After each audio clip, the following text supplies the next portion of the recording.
आपने देख लिया होगा पिछले 10 साल में भारतीय जनता पार्टी की सरकार ने क्या किया। आप सोनीपत में कोई एक उपलब्धि बता दे भाई ये काम इन्होंने किया है, और बल्कि वो खराब कर दिया जो 10 साल पहले सोनीपत था।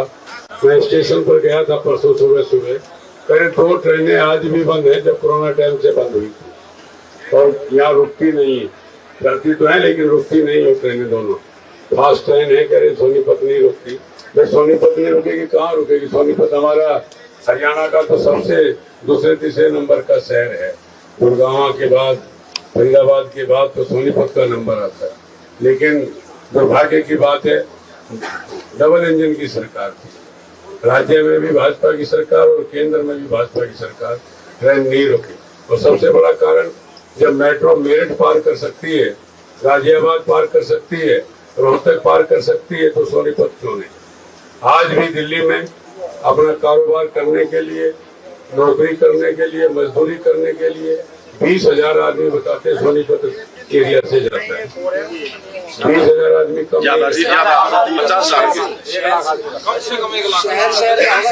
1 लाख आदमी जाता है तो स्पेशल ट्रेन लगा देनी चाहिए। और मेरा प्रयास रहेगा मेट्रो का, अगर आपने चुनकर भेजा वहाँ, और ये ट्रेनें जो नहीं रुकती उनका सबसे पहला प्रयास ये होगा कि ट्रेनें रुकें।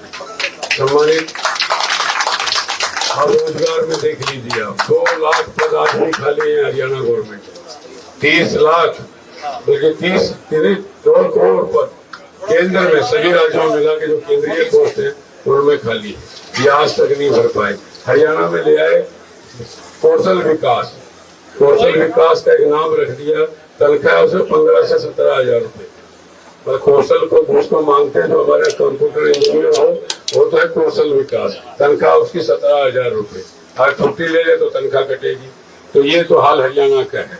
हरियाणा में जो कांग्रेस की सरकार आ जाएगी और केंद्र में आ जाएगी, 5 न्याय पत्र आपने पढ़ लिए होंगे जो केंद्र ने रखे हैं माननीय खड़गे साहब और राहुल जी ने। और यहाँ पर हरियाणा में होगा साहब ने 6,000 रुपए तनख्वाह, माता पिता दोनों है तो 12,000 रुपए तनख्वाह मिलेगी दोनों को। मेरे ख्याल में बेटों पर बेटियों पर आश्रित नहीं रहना पड़ेगा। 12,000 रुपए, 2 का खाना पीना रहना, किसी को सगन देना हो, पोता पोती को, जो चादर को, बेटी को, उनका काम कर सकता है।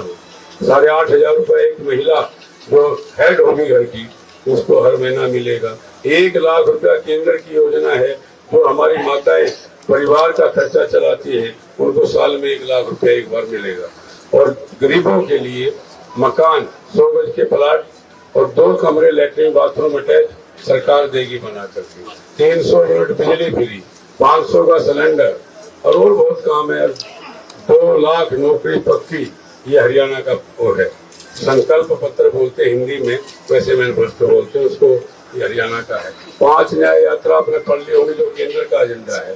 केंद्र में हमारे खड़गे साहब ने कहा है ये 5 किलो राशन देते हैं भाई महीने में, प्रचार ज्यादा, खड़गे साहब ने कहा हम 10 किलो देंगे, उसका डबल देंगे। अगर 5 मिलता 5, 10 मिलता 20, तो ये घोषणा करिए राष्ट्रीय अध्यक्ष खड़गे साहब ने कि हम 10 किलो राशन देंगे। और उनसे ज्यादा अच्छी मनरेगा में ये 260 रुपए देते हैं आजकल मजदूरी। हुड्डा साहब ने कहा 400 रुपए कम से कम मजदूर की मजदूरी होगी।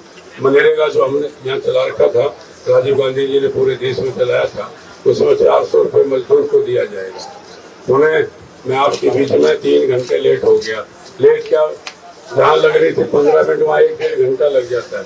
यहाँ मेयर साहब आए हैं, मेयर साहब का भी और हमारे विधायक जी के सुपुत्र माननीय ललित जी आए हैं, दोनों भी कुछ बोलेंगे। मैं कर दूं अपील आगे दोनों की। हाँ जी, काफी देर होगी, 3 घंटे। राहुल गांधी जी 22 तारीख को सोनीपत में आ रहे हैं, आपके क्षेत्र में मंडी में पधारेंगे। आपसे आग्रह है कि 12 बजे उनके विचार सुनने के लिए आप पहुंचे, तो सोनीपत का भी और एक ईमानदार नेता राहुल गांधी जो 4,000 किलोमीटर कड़ाके की ठंड में यात्रा की हो पूरे देश की, साउथ से लेके जम्मू कश्मीर तक गए हों, ऐसे नेता को आप सुने तो निश्चित तौर पे मैं कह सकता हूं राहुल गांधी बहुत ईमानदार लीडर है, साफ बोलने वाला है। और मोदी से आंख मिला के कोई हिंदुस्तान में बात कर सकता है तो उसका नाम राहुल गांधी है। तो आप बहनों से भी आपसे भी 22 तारीख को 12 बजे अनाज मंडी नई अनाज मंडी वहां पर पहुंचे आप। और 25 तारीख को भाई हाथ के पंजे पर कांग्रेस का निशान है, सभी संगठनों का निशान है, इसके आगे का बटन दबा देना और मुझे विजयी बना देना। फिर 5 साल मैं आपकी सेवा में निरत रहूंगा, आपको झुकना नहीं पड़ेगा, आपको सोनीपत की आवाज दिल्ली में अलग से सुनाई देगी। यही मैं आपके बीच में कहने आया हूँ। धन्यवाद। जय हिंद, जय भारत।